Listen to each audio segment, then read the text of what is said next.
With these words, the other persons are properly presented. Then I open the to questions from the audience.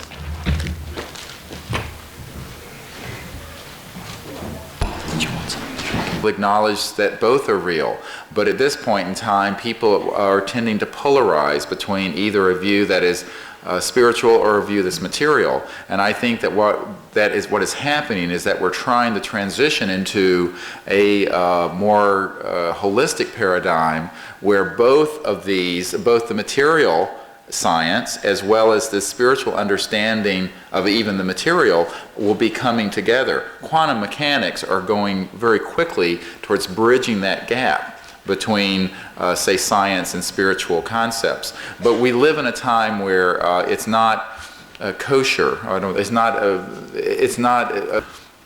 Is this intuitive aspect of consciousness where you can know something before you scientifically can know it. For example, I had a boy, 26-year-old man, come into the emergency department, and he came in with the flu, and he was having, chills and fever and runny nose and the usual things, and had also been nauseated and sick.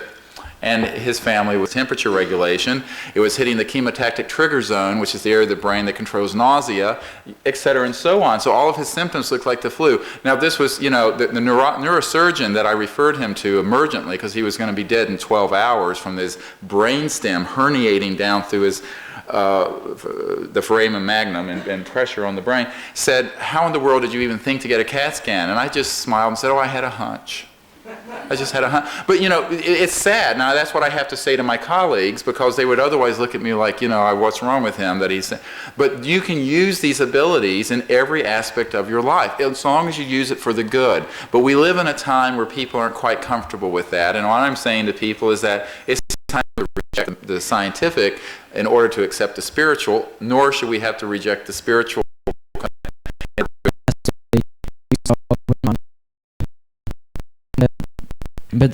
But do that mean that if we believe enough that I will see a UFO tonight at 12 o'clock, and if I do, is it real?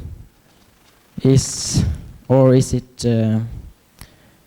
it just that I believe to see it, that I see it, or can it be a part of my own consciousness that I created it with belief, my own belief?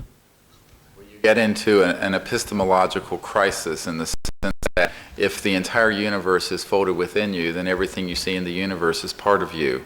But then you have to redefine it's on a string that we can just sort of conjure up. It's not like that at all. On the other hand, it is true that if you develop the ability, you can remotely view where they are, whether it's on the backside of the moon or underground underneath the North Pole, if you have that ability. And there are whole teams of people in the defense industry who sit in places round the clock doing this kind of remote viewing work. I've met them, I've worked with them, I know these things are real. So that's what I was referring to. But in terms of affecting things outside, you have to understand that extraterrestrials have free will also. And they may or may not want to come at midnight, and they reserve the right to act within their free will. So you have to reconcile the existence of free will amongst species with the fact that within that context, there's a tremendous amount of potential that can happen. And I was really referring to the potential of what we can create. We can transform these swords into plowshares, and we can transform, in my opinion, the current militarization of this arrangement and situation into a opportunity. But the fact of the matter is, he still achieved a great deal before someone acted that way with their free will. Say to people that on the whole, we don't achieve what we can. Give it a chance. Give yourself a chance. Nothing is really going to happen to me. I think the best advice is, she was acting like it was no big deal. Well, she fell apart like a $3 watch. I mean, this is an expression in America. She fell apart just like instantly as soon as this event started happening, because she really wasn't in touch with her real self.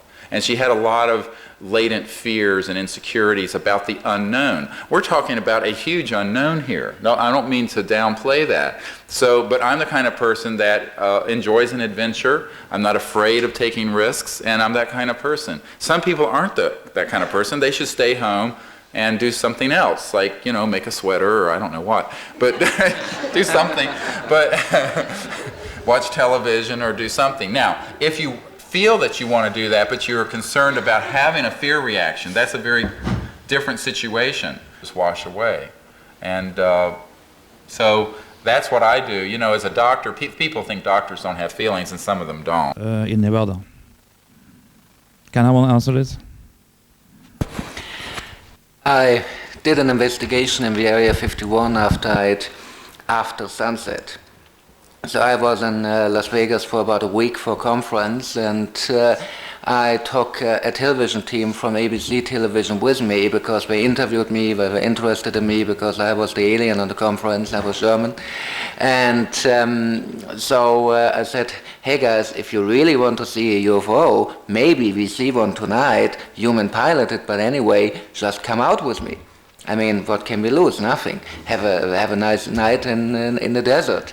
So we went out, and we've been there just for 15 minutes on civilian land, on public land, but very close to the border of this top secret testing ground called Area 51, separated just by the Groom Mountains, by a mountain ridge. And after 15 minutes, behind the mountains, a craft appeared, a row of lights similar to the Japanese film which I showed you here. A row of lights, rotating lights. It flew up, it flew a little bit in horizontal direction and came vertically down again. These are flight maneuvers normal planes don't do. They do this. I saw it for the 300mm telelens of my photo camera, and I can only tell you this was just great. It was a wonderful confirmation for everything Bob Lazar told me. And it was shown on American television. Later I interviewed a guy who was a security guard in Area 51, Derek Hennessy, and to remove everything from Area 51 to another location in the state of Utah. And from this moment on, we don't have the sightings in this quantity in Area 51 anymore. They might have one or two craft. I have two questions. Question number one, using us technology to kill each other and make it look as if we are under extraterrestrial attack. That's question number one. Question number two, we've just been told today that these craft can glide in among atoms and going into mountains. If so, how can these craft crash land? Thank you. A very good question. So the first point is that it's a complicated problem what happened in the early days. There were craft that crashed because they had encountered, and I have an FBI memo that was written to Jay a long time, at least one of these races, and it caused their guidance system to go haywire and crash. The other thing is that since the very early days, we have tried to down them, and while it's a little bit like throwing spears at a helicopter, if you throw enough spears from a tribe in Africa or some other country that still use spears to fight into the rotors of a Sikorsky helicopter, if you hit it in the right place, it will go down. And that there has been that much of a voluntary transfer of technology. In other words, that they gave it to us. Although in the early days, it's possible, particularly in the 50s, because there's a very good report of our meeting during a landing event at near Edwards Air Force Base in China Lakes, I believe. Does not mean they're infallible. In my mind, and this is my own personal view, anything this side of the absolute, and by absolute with a capital A I mean God, anything this side of God can have a problem and can have mistakes and can break and it's all in the relative world. And I think we have to view it that way. I really don't get into this thing of viewing these. The computer will find it out. Technology can fail, and it does fail. But one thing we have to keep in mind if you hear about alien ships which can go through stone and whatever, there's not the aliens. We have many different alien races coming to our planet in different states of development. I personally believe we all belong to some kind of interplanetary United Nations, and we all have a similar energy, the beings become energy, and these things are some kind of organic craft which you can walk through the wall. And you have alien craft which can crash, and you can have a piece of metal, you can analyze it in a lab. So we have just everything from a very high level, nearly metaphysical, nearly transcendental technology to down to earth, nuts and bolts flying saucers. We're not anything like the aliens. It's a wide variety of cultures on different levels. And the matter thing, we have the metaphysics and the physics. Do you really think or have any opinion about that these things are going together? That's my first question. What do you mean go together? Physical, transcendent, absolute field of the 0 point level of consciousness, which I think is really warped and woofed all through the physical. But the physical ranges from the very gross material to the very, as opposed to the real nature of reality.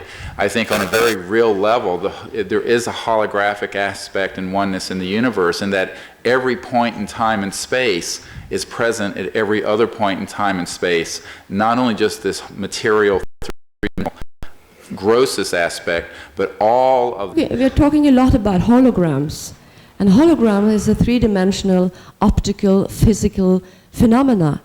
So that's pure. But in the UFO phenomenon, all aliens we meet are humanoid in some way. We never met spiders from Mars, okay? David Bowie sang about it, but we never met them, unfortunately.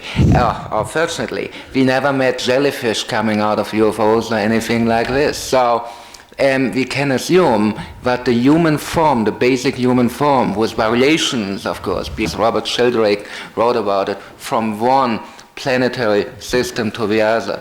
That's why we can assume that indeed we have life just all over, communicated through morphic resonance from one system to the other. Why have the United States government not being able to say, to sort of accompany you with facts and features and figures and more scientific research? I mean, this sounds like more a fantasy thing to me than anything else. But give applause and say, well, this is it. Or why do they have to say no? There must be a big good reason to say no to this thought. Well, there's a very interesting Zen quote that I love. Those who know do not say, and those who say do not know. You might modify it here to something to the effect that those who know do not say, because they would be terminated if they did. And the other got a FedEx, an overnight delivery letter. And they, in this letter, my contact to the CIA director said, so-and-so, the CIA director, doesn't know anything about this subject and can't find out anything about it, and you're going to be the first person to brief him on it. And I turned to my wife, and I'm not kidding you, literally in tears, and said, I can't do this. I mean, this is not my position to have to do this, because I'm really just a country doctor from North Carolina. And she said, well, you're going to have to do it now because the meeting's set up. And so I went and did it. And it was like going through the looking glass, because here is a man who was not lying. At first I thought it had to be a prevarication, but he was not lying, and he genuinely wanted to know about the subject, and he had made inquiries. And he was told nothing but lies. And so here's someone in government who would have liked to have seen things disclosed, who, in a sense, the emperor had no clothes, if you know the metaphor, the story. He didn't have the ability to bring it out. Now, I've met with other people who have a tremendous amount of information. And, for example, a man who worked for years with reverse engineering applications at Lockheed, a genius. A real person. I have his home address and his phone number, and I've spoken to him more than once. And he's Our anecdotal evidence is not just stories, but we have eyewitnesses, we have good and credible people who participated. But besides of it, we do have 50,000 pages of released government documents from at least 10 different governments of the world. Is a different one, and here we found a configuration, an isotopic configuration, which is not what we would find on our planet. So we even have hardware. Based on alien technology, I would say from my sources, the flying triangles we're seeing are definitely government craft. That is based on alien technology. Not all the triangular craft, but most of them. The ones over Belgium were evidently government craft. They have an artificial gravitational field. That's how the pilots in the cockpit can handle the G-loads that you see on the documentary footage of the radar scopes of what the fighter pilots were watching. I know these statements sound like science fiction, but there's a lot going on that is eventually going to be shared with everybody. In the field of research, it's absolutely startling to me and many others just how much people know and how much they're actually willing to talk about and how much people are in the know on this information.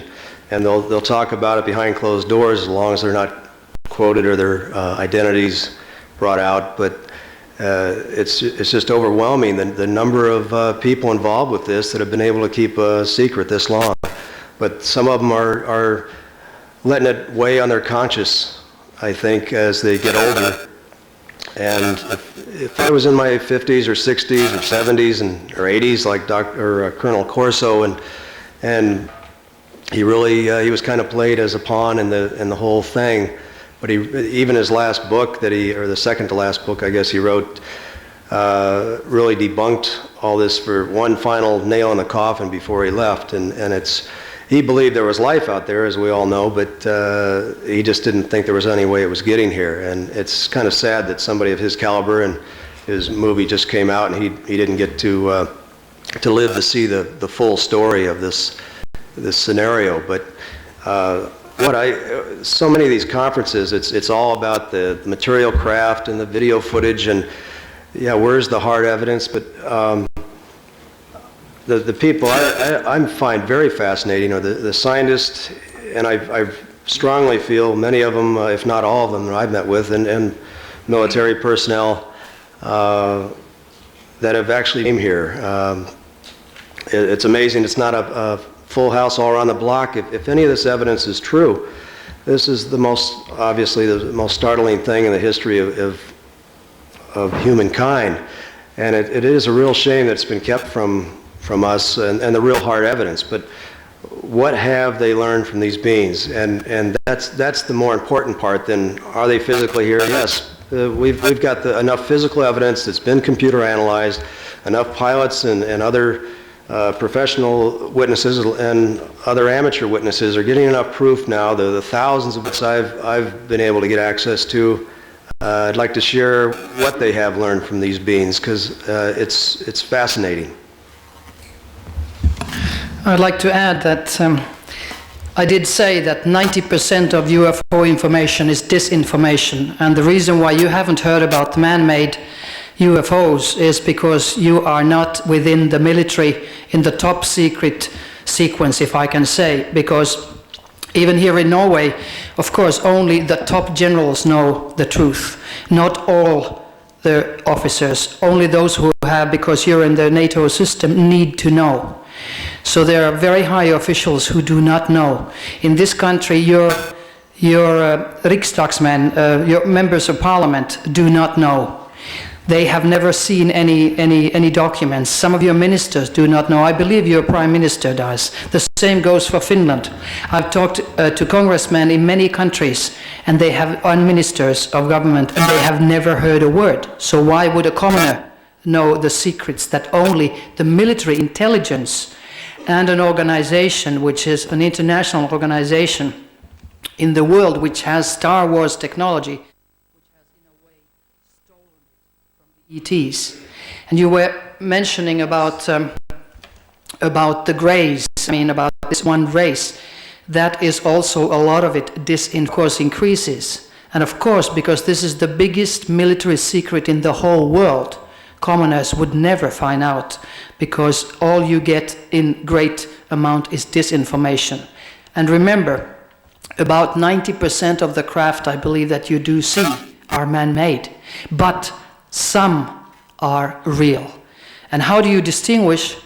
I don't think you can do it with visual eyes or films or whatever, because the technology is so super in these man-made craft. But in my mind, you can distinguish them with your psychological response. Because when you're in contact with real beings and with real craft, your whole world changes. You become green, you want to save this planet, you want to help for world peace, you become a new person. And that, in my mind, is one of the things that they're trying to do. It's a technology that triggers off a cultural revolution inside of us. It evolves us, and we're supposed to grow. In 1950, a document was written by Wilbur Smith, more closely held secret than the development of the hydrogen bomb.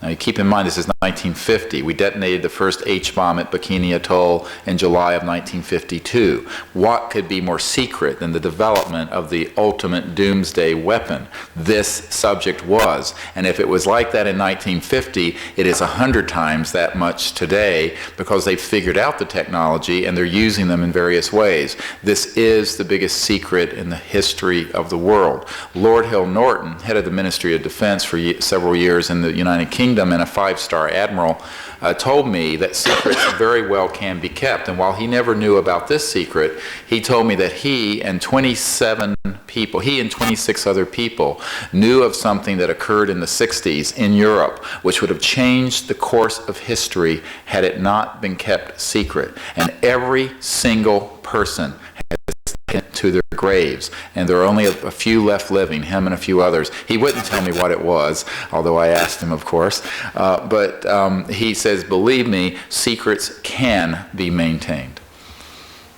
This translates, you fly into it, you're blown out of the sky, and that it is all underground, and it is the largest and the most state-of-the-art facility. It's still under construction. Bechtel and other large entities are working on the valley. These are all areas where Northrop and Lockheed, under contract, have large underground facilities where extraterrestrial technology is being reverse engineered and applied into alien reproduction vehicles. And be more specific names and specific facilities there. By the way, what I'm telling you, I've supplied to members of Congress and suggested that they go pay a little visit. Another facility of significance is Norton Air Force Base, which is also in California. I have more than one witness that places a U.S. congressman at that facility in November of 1988 during a private top-secret air show where alien reproduction vehicles, ARVs, were test flown in front of this member of Congress and a number of other VIPs. A witness I have was there with the congressman, and this man is extremely credible. Another facility, you want me to go on? Another facility is right at Air Force Base. It's sort of a dinosaur, but there are still significant, at least archives there. Most of the important technological work is not being done there as it was in the 40s and 50s. In the 50s, most of that work was moved to the Nellis Range. I'll get to Nellis in a moment.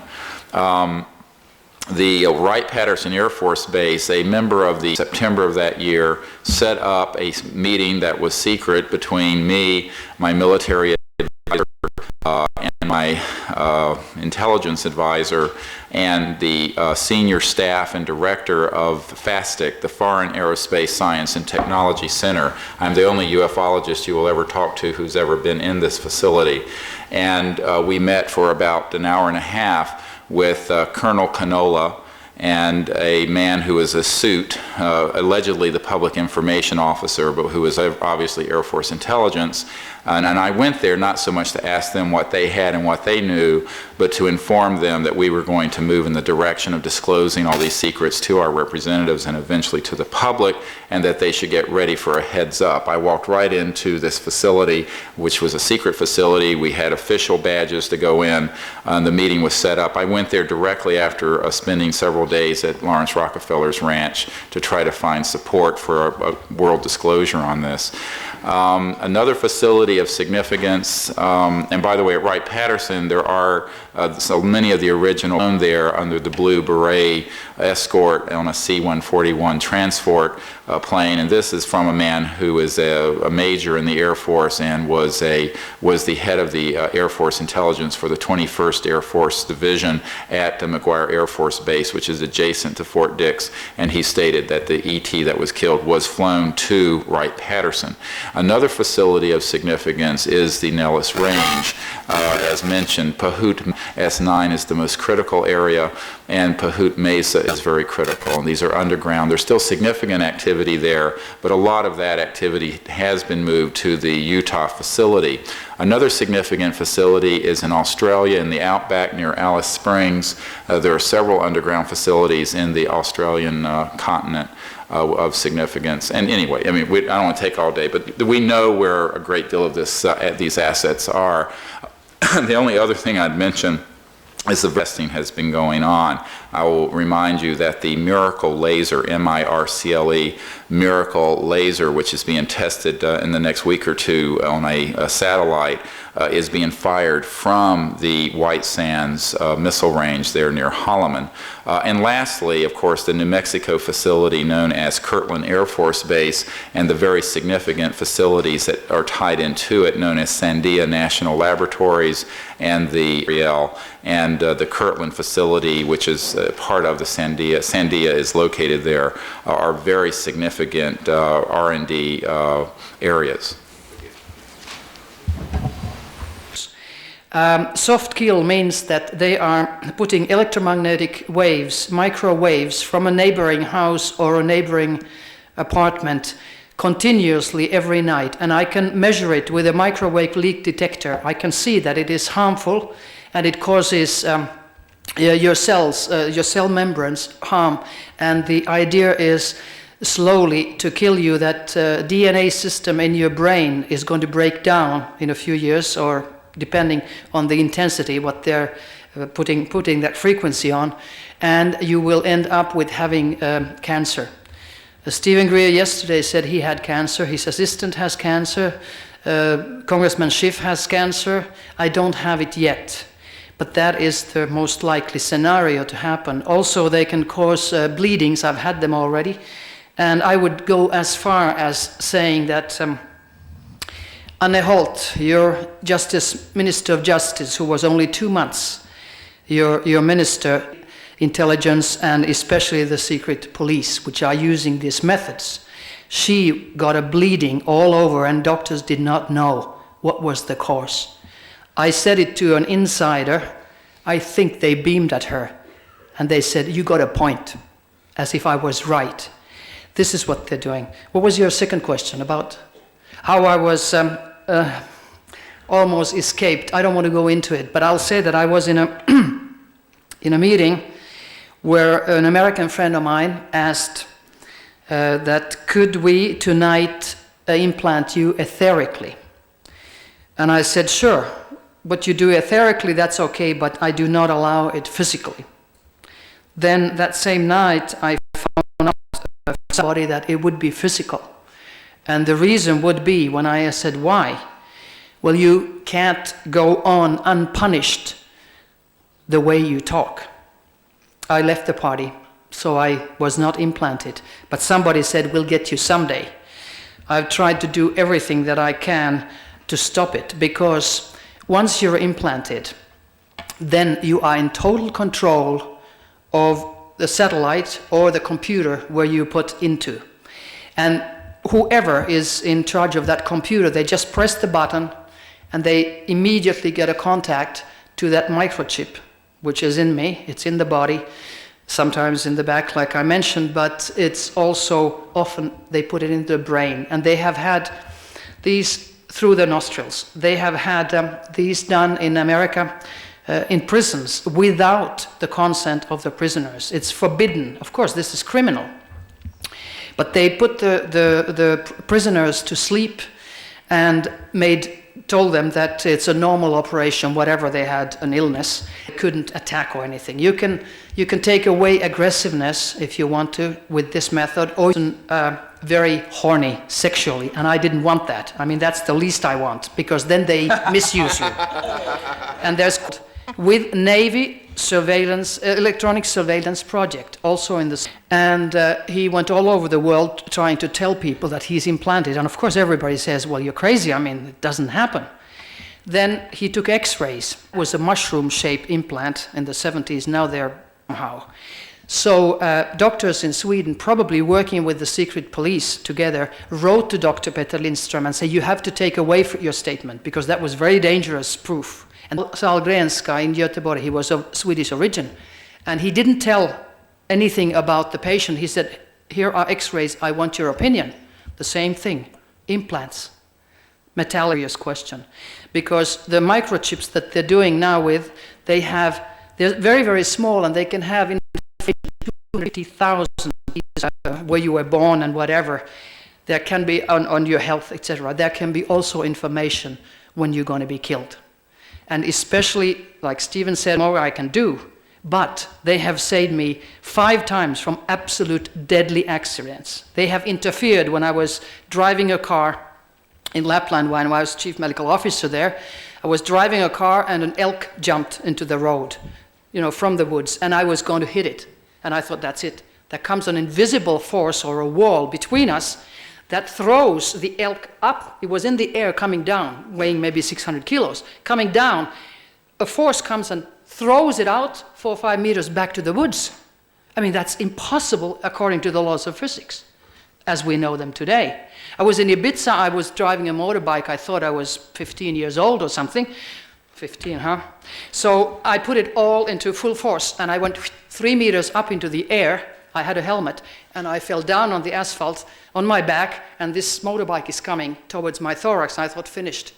It stops in the midair, makes a 90-degree angle, and stops there. I mean, this is impossible. Laws of physics say this cannot happen. Again, they interfered. I was at a summer home in Beitostölen with my husband, who died last year and with whom I have contact continuously. And so all of a sudden I wake up in the middle of the night sweating. And I opened the door like you have in Norway, these doors you can open them halfway. And it was minus 20 below Celsius. And I don't know why, but I left the door open and fell asleep. In the morning I take the matches to light their... And with the beaming, I said, well, this is really bad. My automatic writing says, I go into trance and write, they said, this is experience for you. Those, the beams are not going to hurt you, but you can learn from them, and you can tell the people that this is going on today in Norway. People who are belonging to an international organization which uses Star Wars technology, and they recruit people because of economical reasons, they don't have enough money or whatever. They give them small things, they look like a matchbox, but they can be camouflaged in any kind of little things, and they can beam you with infrared. It is like a laser hitting you. This goes on today. So it's soft kill, but I've always told there is no death.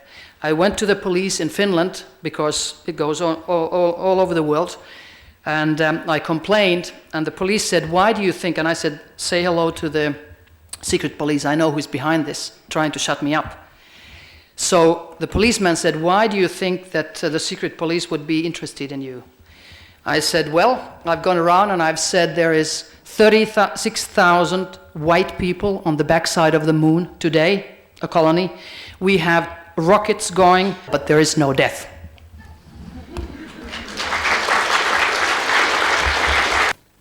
I have myself experienced a lot of visitors lifted up. I don't know what to say, but we got a lot of information during the night. more often that we are aware of. And I don't think we see the world as dangerous and as dark as it might seem. Yeah, thank you.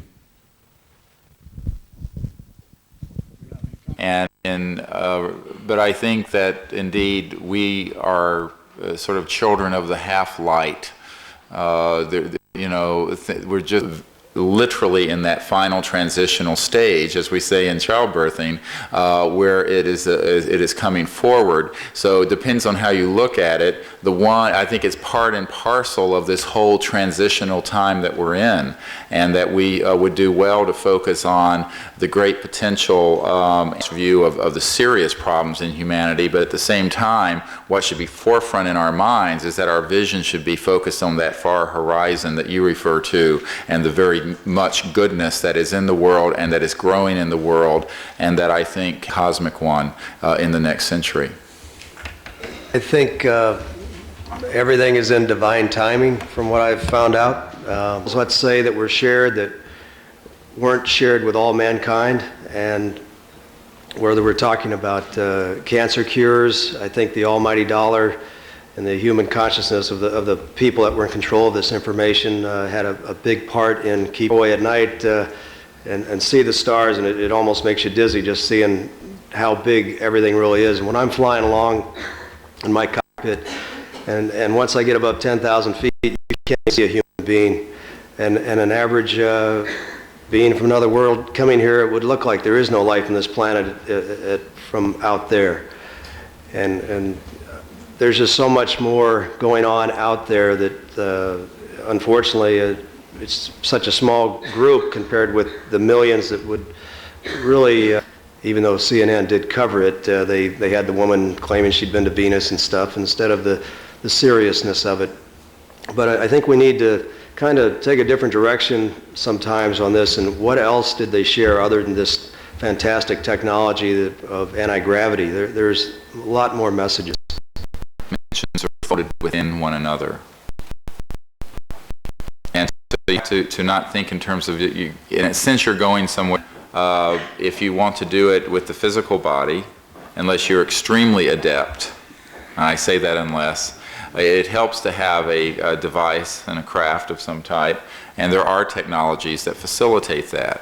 And they can be used for very positive purposes, and they are used for very positive purposes.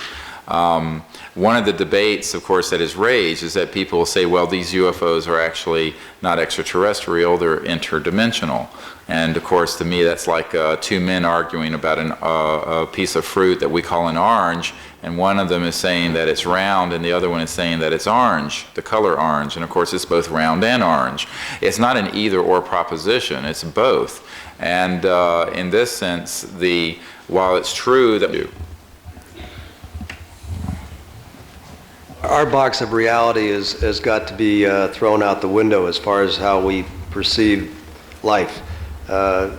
It's not a coincidence that psychics, true psychics, are able to predict the future, because the past, present, and future from what these beings have shared with our people is just in the same place. It just is.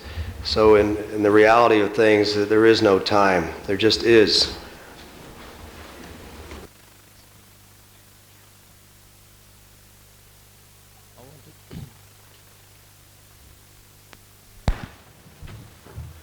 I want to know if there is any connection between the abduction reports and a government cover-up or tests. I think they are cruel, but you have to understand something. I don't know if you realized or kept track of this, but after Bill Clinton took office, he had a Department of Energy secretary known as Hazel O'Leary, and she and a few other people were instrumental in forcing out a very dark secret, and it was that the Atomic Energy Commission had deliberately put plutonium into innocent victims and spread radiation clouds over population areas to see how sick people would become. And this is not a conspiracy theory. This was published on the front pages of the New York Times. The official documents have been released. The official witnesses have come forward. They even experiments on innocent humans to go forward have allowed a similar misuse in technologies that are just extraordinary. And part of the reason why the subject is being kept quiet is that people quake in their boots when they contemplate what people's reactions will be when the real truth about these abuses come out. They are absolutely stultifying, unbelievable, but they are true. I have military witnesses who have confessed to me that they have served in the capacity as an abductor. In other words, a human military operative who was involved in the deliberate abduction of a human to make it look like it was an alien contact, for accept the possibility that we are being invaded by evil aliens and that we should spend trillions of dollars to fight them.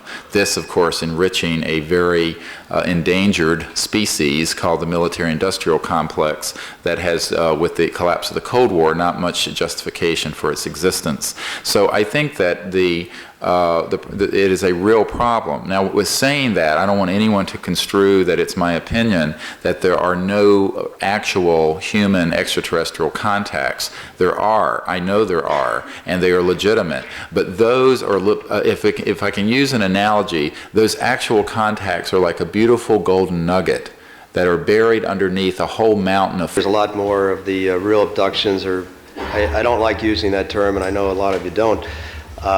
But it doesn't concur. Some of them are military. They've proven to be accurate sources. They say some of this stuff's gotten a little out of control, and they still don't know the full psychological makeup, the full agenda, the full technological capabilities of some of these beings, even though they've been dealing with this stuff for 50 years. But I think overall the message that I'd like to put across, and the message that a lot of these beings have evidently shared with a lot of people from different series of like these children in South Africa, or the children in the Siberian desert, or the Aborigines, when they're coming up with the same information that's being relayed to them either telepathically or direct contacts or whatever, dream state. But it's, no matter what happens, there is a reason for it, and if we are all connected, then there is no good or bad, there just is. There's a divine plan going on here, and whatever happens, don't be afraid.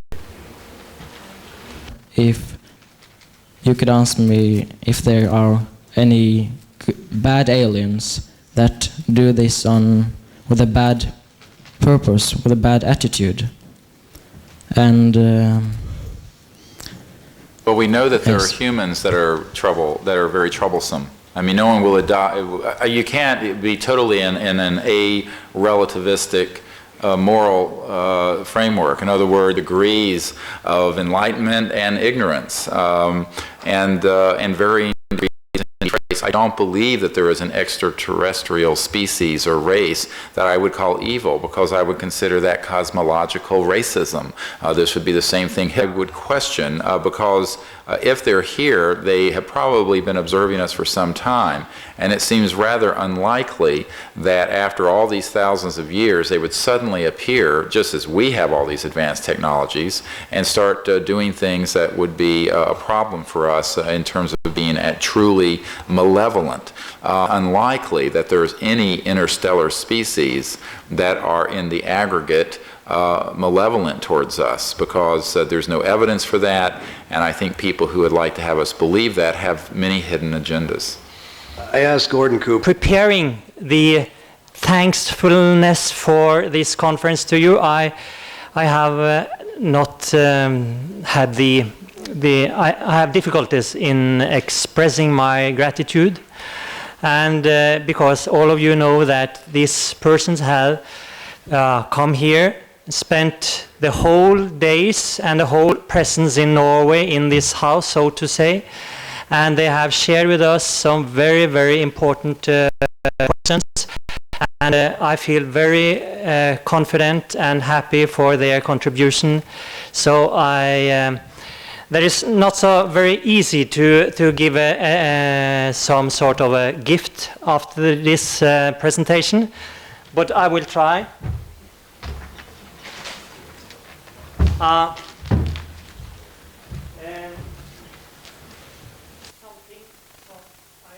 I have tried to figure out some special Norwegian and also something alien.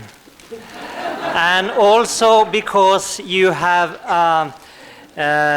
been very spiritually about the love. So when we all put it together, alien and love and spirituality, there is a troll showing love.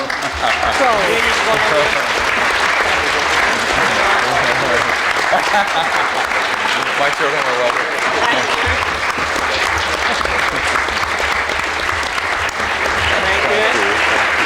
Another thing for you afterwards. There you are.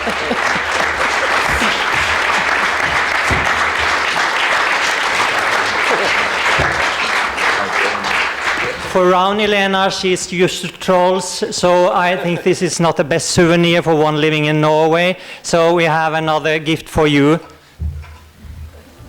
This one.